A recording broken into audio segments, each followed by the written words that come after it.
गेली 12 वर्ष पहिल्या बसेसच्या माध्यमातून आणि आता ट्रेनच्या माध्यमातून मोदी एक्सप्रेस या नावाने आम्ही कोकणवासियांना सुखरूप गणेश चतुर्थीच्या साठी गावाकडे पाठवण्याची ही सेवा देतो आहे।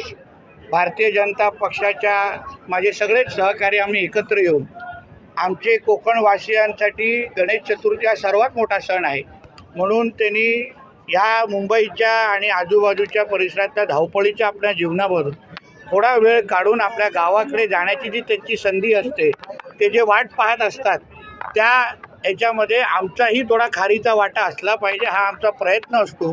म्हणून या मोदी एक्सप्रेसच्या नावाने आम्ही मोठ्या संख्येने कणकवली विधानसभेचे आमचे बहुतेक जे नागरिक आहेत त्यांना ह्या मोदी एक्सप्रेसच्या मधून बसून सुखरूप नाचत गाचत आम्ही गावाकडे पाठवू। आगामी विधानसभेमध्ये ही एक्सप्रेस सुसाट धावलेली पाहायला मिळेल का? लोकसभेमध्ये तुम्हाला भारतीय जनता पक्ष आणि महायुतीची एक्सप्रेस सुसाटच दिसली। पालघरपासून ते सिंधुदुर्गापर्यंत सगळीकडेच महायुतीच्याच विचाराचे खासदार तुम्हाला निवडून आलेले दिसले। कोकणवासियांनी भारतीय जनता पक्षाला भरभरून प्रतिसाद दिला, मताच्या रूपाने आशीर्वाद दिला आणि असं तेच प्रतिबिंब किंवा दुप्पट खासदारापेक्षाही दुप्पट आमदार आता तुम्हाला येणाऱ्या विधानसभेला महायुतीचे मिळताना दिसतील।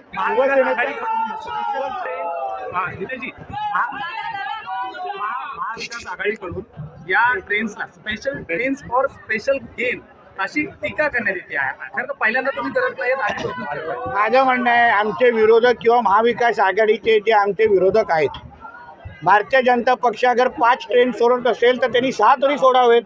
सकारात्मक स्पर्धा आमच्याबरोबर करावी। नुसतं टीका करून ह्यांची फक्त पोटं भरण्याचं काम हे लोक आत्तापर्यंत करत आलेले आहेत, पण रस्त्यावर उतरून कोकणवासियांची आणि महाराष्ट्राची सेवा फक्त भारतीय जनता पक्ष आणि महायुतीचेच घटक पक्ष आमचे करतायत। म्हणून ह्या महाविकास आघाडीच्या आमच्या नेते मंडळींना पक्षांना सांगेन, जनाची नाही मनाची असेल तर आम्ही ज्या पद्धतीने कोकणवासियांची सेवा करतोय ते करण्याचा प्रयत्न करा। आम्ही तुमचंही कौतुक करू। शेवटी चांगल्याला चांगलं म्हणणं हे माणूस